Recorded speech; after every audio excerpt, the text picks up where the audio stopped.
in this instance, it was a really, really good song. Yeah. London Town.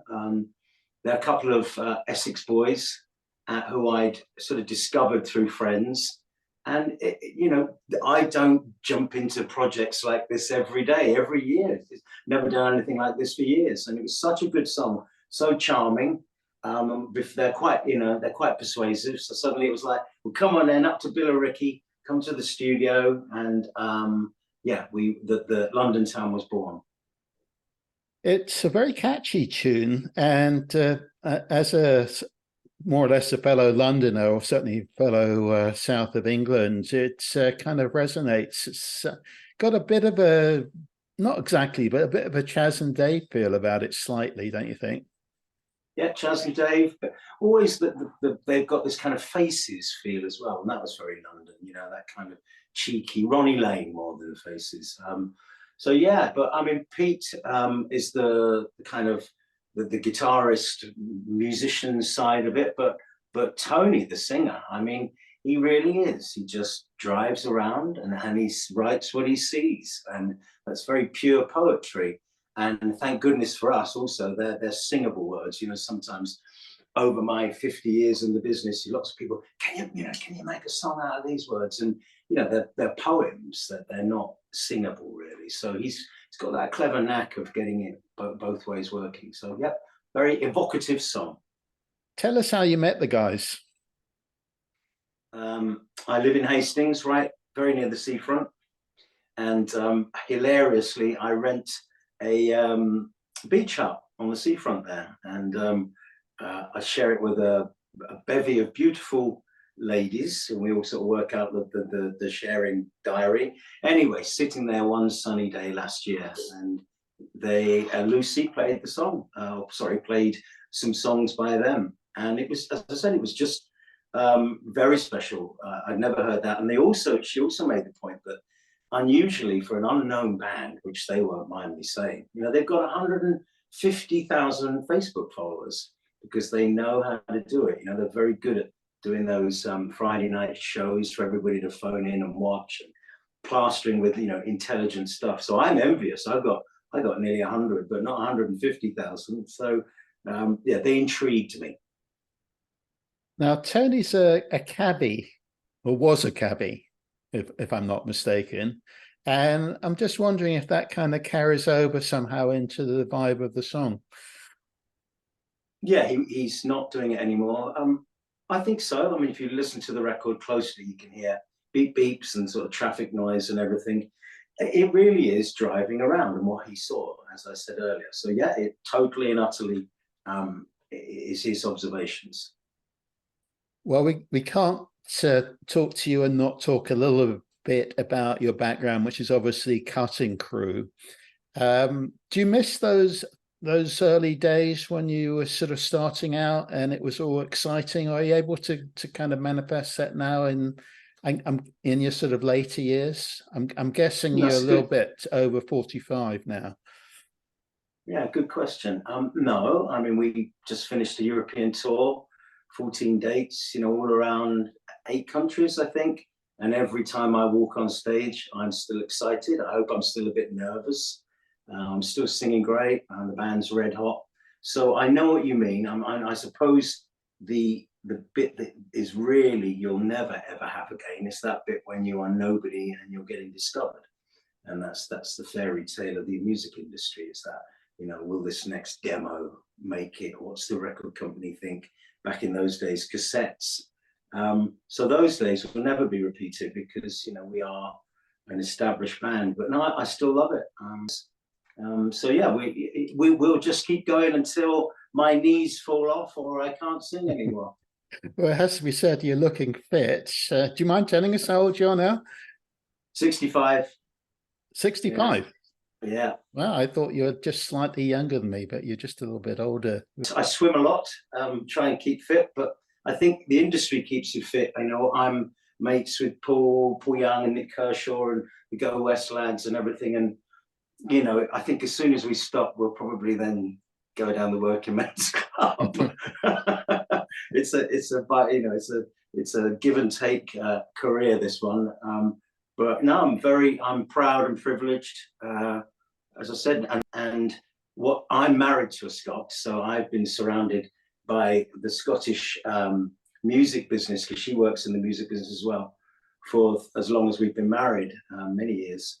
And my guitarist, his partner is Scottish, and they've just moved up to near Kirkcaldy. So there's a strong Scottish link. And I have to tell you, I did this for this interview only. I've just bought a stereogram. Now, for people under our age, that's a piece of furniture, you'll remember it, where it's got a record player and it's two speakers each side. I've just bought an old 1960s Blaupunkt stereogram. And in order to get the vinyl to play on it, I was going through my very carefully selected stuff. And there's a box called North of the Border. And I went through it, and there's all my Scottish stuff. So there was Early Gun, there was Texas, I Don't Want to Love Her, there was Slide, there was Hipsway. Amazing. Travis, the very first Travis album. So I can't wait. In honor of this interview, when the Blaupunkt arrives tomorrow, I'll have a Scottish session. I think stereogram's one of those rectangular things with a radio built in. Is that what it was? Am I remembering that right? Rectangle, yeah, on legs. Yeah. It's a nice piece of furniture. This is 60s furniture. And also, excitingly, you can open it up and there's a light, and that's where you can keep your Glenfiddich or whatever.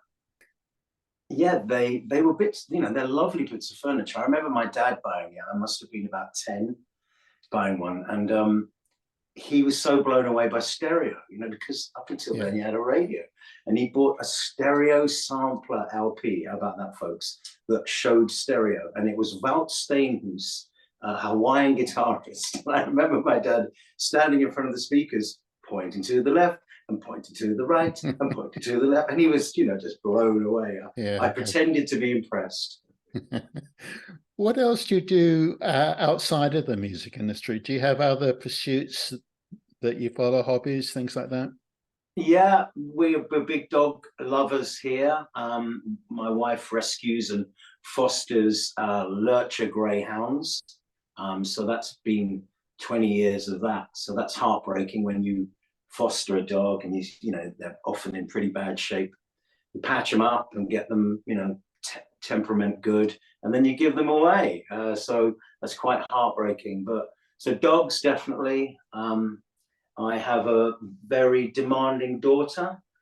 She's great fun. She's 37 now, but she was great. If I bring her into the interview, I was on tour in France 2 weeks ago on the Monday, and she had to go to the Savoy Hotel to collect an award, which is, you can see the gold one in the back there. Uh-huh. It's amazing. It's 7 million plays of I Just Died in Your Arms on American radio only. And the other 2 recipients for the 7 million award were All Right Now and The Shape of Me, Ed Sheeran. So it's above Staying Alive. It's above Hey Jude. It just blows my mind. That song just, whether you love it or hate it, it ain't going away. Just for sort of younger listeners, I Just Died in Your Arms is a massive hit for Cutting Crew, and your biggest hit. Must have been your biggest hit, wasn't it? Yeah. But do you still have to play it all the time now? We have to, yes. It's in the contract. No, of course we play it. We do a new version of it. We've got a big guitar instrumental at the front. Yeah, it still works. And I guess you were mentioning, younger listeners, the beauty of that song, or at least that song's life, is that it almost accidentally gets handed down the generations, mostly now through films and through TV shows. It was a big feature on episode 1, series 2 of Stranger Things. So I noticed a big bump immediately after that, because that's 20 million people watch that show. So a lot of younger people digging the band, which was good. Then it gets on, Lego films and countless things.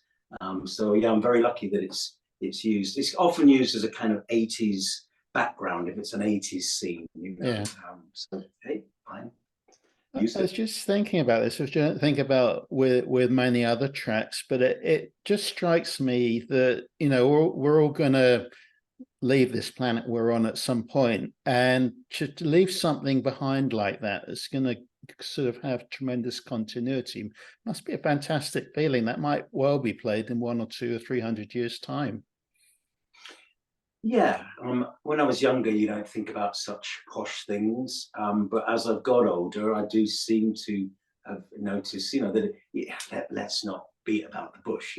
Every other song I've written, I've got 100 songs published, some selling very well, but most of the others nobody's ever heard of. So I get it.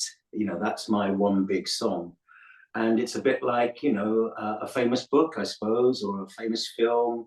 Some actors may have acted in 100 films, and one is what they're remembered for. So at least I got that one, yeah. But do you I not think feel also, that you've touched the lives of millions of people through that one song? yeah, absolutely, I have. That's a pretty scary thought. I still get, in the old days it was fan mail. Now it's, emails from Paraguay, North, South Korea. What it means to them. And of course, as you get older, when I sing it now, singing "I Just Died in Your Arms," when it was written, it was all about a bit of rumpy pumpy and a lot of, something I shouldn't have gone there.